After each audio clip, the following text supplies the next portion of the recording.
O meu ponto de partida, volto então a começar, é basicamente este.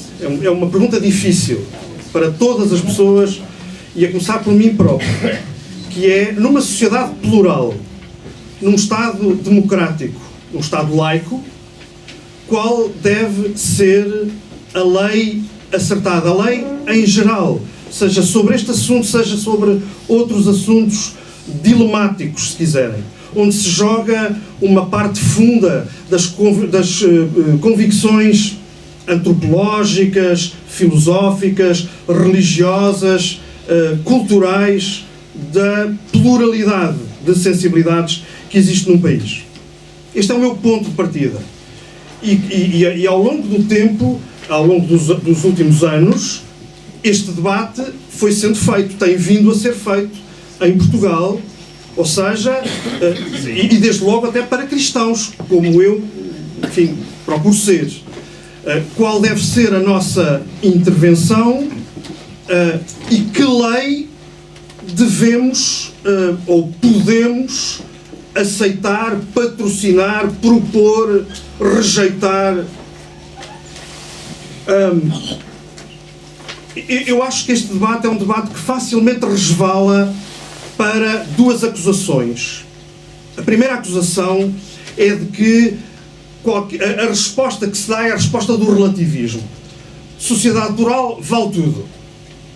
A outra resposta, não menos perigosa, é a do absolutismo.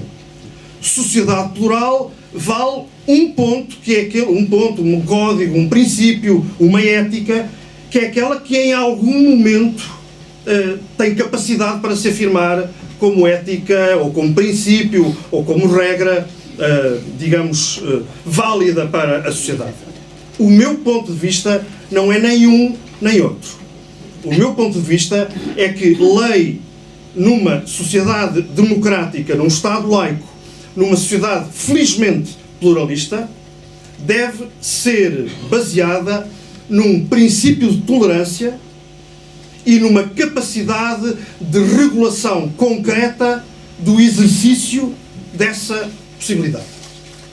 Portanto, eu creio que para este assunto, como para outros, a boa regra é a regra da tolerância e da regulação o mais rigorosa e completa possível das condições de exercício. Eu olho... Qual deles é o meu? Este? Eu olho, por exemplo, para o debate que tivemos há anos atrás sobre as questões da despenalização da interrupção voluntária da gravidez ou do aborto, como entenderem. A linguagem, já percebi que é um assunto que deve ser bem colocado e, portanto, nesse debate, eu creio que boa parte dele andou à volta disso. Devemos ou não devemos ter um princípio de tolerância na sociedade portuguesa e, portanto, devemos ou não devemos descriminalizar, devemos ou não devemos despenalizar, como entenderem. Agora não vou entrar no rigor dos conceitos, porque não é isso que nos importa, creio eu. E, nessa hipótese, o que é que devemos integrar numa lei para regular as condições em que essa prática, anteriormente criminalizada ou anteriormente penalizada, em que as condições em que ela deve existir. Foi isto que fizemos há anos atrás, é isto que eu proponho que façamos agora. É isto que eu proponho que façamos agora. O Miguel Oliveira da Silva olha para a minha proposta, para a proposta que eu apoio em matéria de regulação e encontra diversos defeitos, com certeza. E ela terá muitos outros, certamente.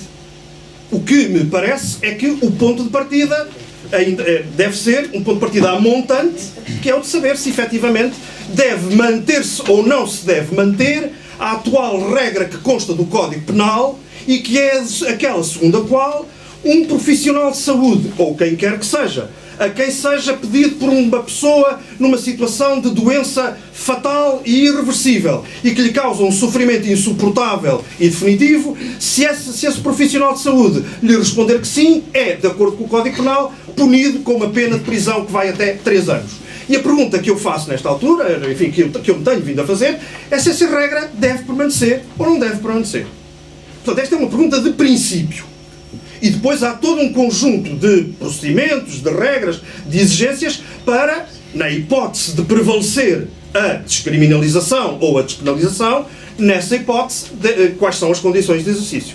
Porque entendamos bem, não se trata de todo em todo de deixar de considerar que infligir ou provocar ou... Enfim, agora as expressões também podem ser muito equívocas e eu não quero entrar nesse terreno. Ou dar a morte, ou como quiserem, matar. Pois muito bem, seja como for. Eu, obviamente que entendo que essa situação é uma situação de homicídio. É crime. Não nos confundamos. O que eu estou, enquanto responsável pela elaboração de uma lei, é a saber, e peço desculpa agora de integrar aqui uma linguagenzinha mais do direito penal, mas quero que todas e todos nos entendemos, o que eu estou a procurar é saber se há ou não há uma cláusula de exclusão concreta, uma circunstância de exclusão concreta para essa criminalização, permanecendo evidentemente a regra de que matar é crime. Foi este o debate que fizemos há anos atrás, quando falámos da despenalização da interrupção voluntária da gravidez. Foi exatamente este debate. Do ponto de vista jurídico, foi exatamente isto que nós nos colocamos. Para além da questão política e filosófica da tolerância e da regulação, foi esta a questão. E, portanto, creio que sobre isso não vale a pena, digamos, criarmos qualquer outra visão, que eu não creio que corresponda à verdade. Eu acho que sim, que deve ser mudada esta regra. Que não faz sentido manter esta regra, porque eu não creio que seja em contexto de política criminal que se resolve uma questão de liberdade de escolher a morte, ou melhor, de escolher a vida que se quer ter até ao último minuto. Eu falo mal e há quem fale melhor do que eu, ou quem tenha escrito melhor do que eu. É alguém que está presente nesta sala, o Anselmo Borges, e que, num livro de 2003, Corpo e Transcendência, num capítulo especificamente dedicado a este debate, escreveu citando, mas escreveu com autoridade própria, o seguinte que vos passo a ler. Uma vez que a morte é uma etapa natural da vida, as pessoas que... E vai citando, portanto, há aqui Anselmo e autores, ok?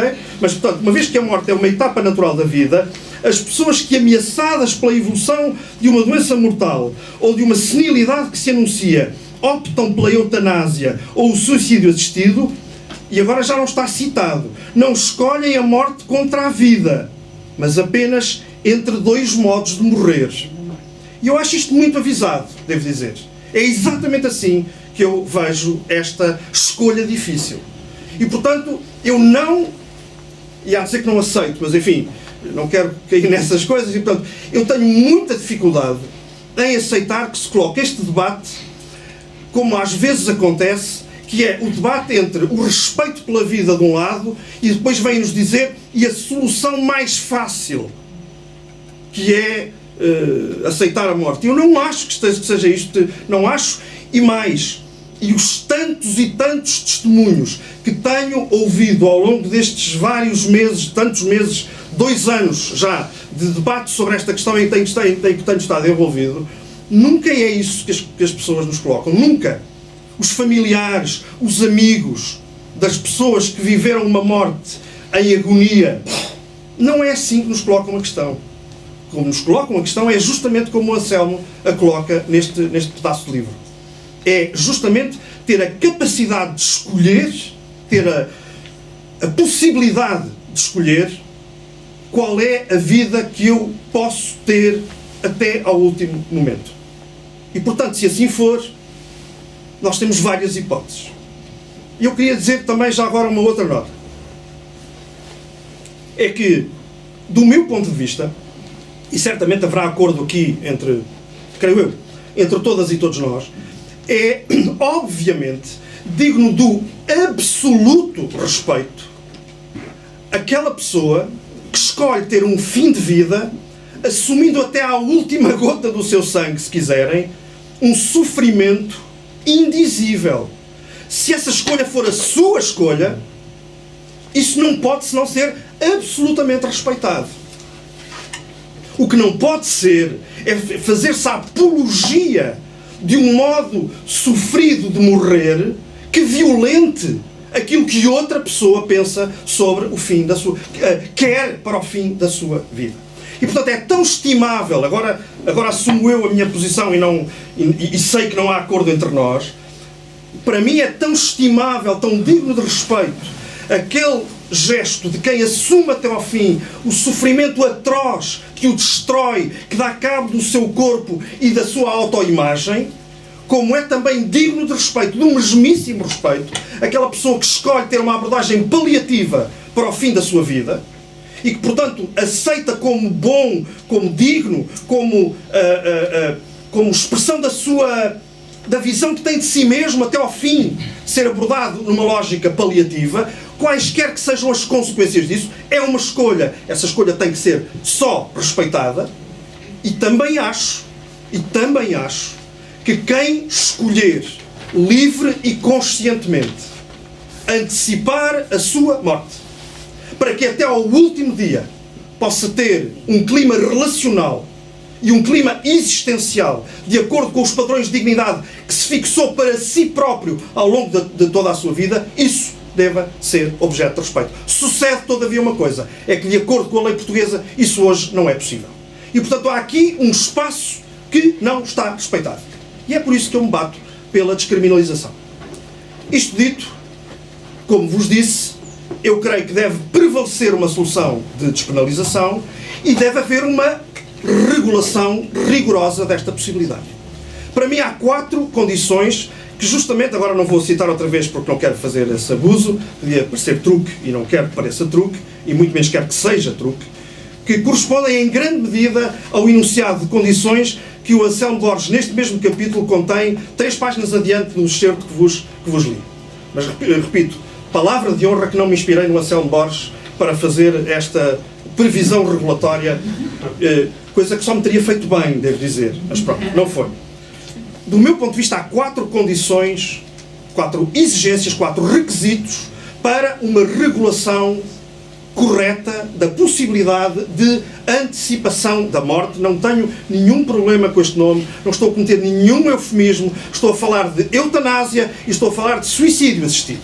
E, portanto, acho que essas 2 realidades cabem numa, se quiserem, uma expressão que se pode chamar morte assistida, antecipação da morte, é sempre antecipação da morte, sobre isso não tenho qualquer dúvida e creio que ninguém tem. Então, eu acho que há 4 requisitos. O primeiro é um diagnóstico. Só pode haver, do meu ponto de vista, do ponto de vista daquilo que proponho à sociedade portuguesa, só pode haver pedido atendível, ou seja, com resposta positiva, só pode haver pedido de antecipação da morte de quem esteja, de acordo com um diagnóstico rigoroso e credível, numa situação de doença fatal e irreversível. Portanto, perdoem-me só esta parte, não é verdade que basta o sofrimento como se, digamos, a simples angústia de existir fosse motivo para pedido atendível. Não é. Não deve ser. Segunda exigência, que além de um diagnóstico haja um prognóstico. E, portanto, que a pessoa em causa, tendo uma doença fatal e uma doença irreversível, tenha um prognóstico que, naturalmente, lhe faz perceber, se ainda não o sabia, de que o momento do colapso orgânico, se quiserem pôr assim as coisas, é um momento que se aproxima fatalmente. Diagnóstico. Prognóstico. Terceiro lugar, peço desculpa aos profissionais de saúde que aqui estejam, se a terminologia não for a mais rigorosa, mas enfim, procuro ser o mais rigoroso que posso. Em terceiro lugar, um estado clínico. E aí sim, para além da doença fatal e definitiva, para além da aproximação da morte, que haja cumulativamente um terceiro requisito, que é um sofrimento insuportável e sem volta atrás. Perdoem a expressão, que não é a mais rigorosa, mas creio que todos nos percebemos. E em quarto lugar, para além deste estado clínico, um estado de consciência. Isto é, eu só admito como atendível um pedido de quem tem a capacidade capacidade, exatamente, tem a capacidade de entender com rigor o alcance e o sentido, entender com rigor e cabalmente o alcance e o sentido daquilo que está a pedir. Por isso mesmo, eu entendo que, sendo uma escolha difícil, não cabem no universo da regulação que eu acho que deve prevalecer em Portugal, não cabem nem menores, nem pessoas cuja situação psíquica as impede de terem a capacidade de perceber com rigor qual é o alcance e o sentido do pedido que estão a fazer. Bom, e portanto creio que este é um ponto que vale a pena sublinhar. Finalmente, uma última questão, porque creio que já estou em cima do tempo. Creio que vale a pena regressar àquilo que é um texto que vos aconselho, se posso, vivamente visitarem. É um texto em que o Anselmo Borges nos coloca diante de argumentos e de perguntas. Não é um texto em que o Anselmo faça apenas perguntas, nem é um texto em que o Anselmo joga apenas com argumentos, aponta apenas argumentos. Foi um texto em que o Anselmo nos colocou pontos de vista certamente sempre incertos e que justamente nessa base da incerteza procurou depois trazer também perguntas que nos colocam diante de riscos que esta opção sempre comporta. Portanto, já anunciei o que é que está neste capítulo, para não ser acusado de falta de seriedade, mas quero justamente apenas ler uma parte deste texto que me faz pensar. Todo ele me faz, mas aqui particularmente. Diz assim o texto: deve alguém... Não. Se aceita hoje como normal a intervenção livre e responsável no início da vida, com a paternidade e a maternidade responsáveis, porque é que em determinadas circunstâncias, sublinhou em determinadas circunstâncias, se não há de aceitar como legítima também a intervenção humana responsável no termo da vida? Responsável, certamente. E é por isso, é justamente à procura disso, que vai a minha proposta de regulação, é na perspectiva de colocar critérios de responsabilidade. E acentua a seguir o Anselmo, e com isto termino. Deve alguém ser obrigado em todas e quaisquer circunstâncias a continuar a viver? Tanto que haveria para falar sobre esta pergunta. É uma pergunta que não pode deixar de ser colocada quando se fala do artigo 24 da Constituição. A Constituição garante, é verdade, o artigo 24, a inviolabilidade da vida humana. Resta saber se a melhor interpretação desse artigo é de que o artigo 24 consagra uma obrigação das pessoas viverem. Eu acho que não. E, portanto, a pergunta do Anselmo faz todo o sentido. Eu termino já, não se preocupe, termino já. Se a vida toda foi entregue por Deus à liberdade responsável do ser humano, por que é que essa liberdade responsável, numa decisão única da própria consciência, deverá ser tirada no que se refere à última fase da vida, em situações extremas? Por exemplo, no caso de um cancro não operável, no caso da SIDA na sua última fase. Será de reprovar moralmente e condenar criminalmente a ajuda para pôr termo à sua vida, quando se trata de alguém que se esforçou por viver honestamente para os outros e que, após diagnóstico médico inquestionável, ameaçado, por exemplo, de demência senil, talvez por longos anos, quer despedir-se da vida e da família, ainda consciente e com dignidade? Aliás, e termina, não é um facto que o suicídio nunca foi ou nunca é expressamente condenado na Bíblia? Esta reflexão do Anselmo é certamente uma reflexão que, a par das perguntas que depois coloca sobre os riscos que esta opção comporta, e, portanto, façamos uma visão completa da proposta do Anselmo e não uma escrita truncada do pensamento do Anselmo, que só faz perguntas e não junta argumentos, esta reflexão parece-me que é excelente e é um bom ponto de partida para pensarmos com seriedade a complexidade deste problema. Muito obrigado.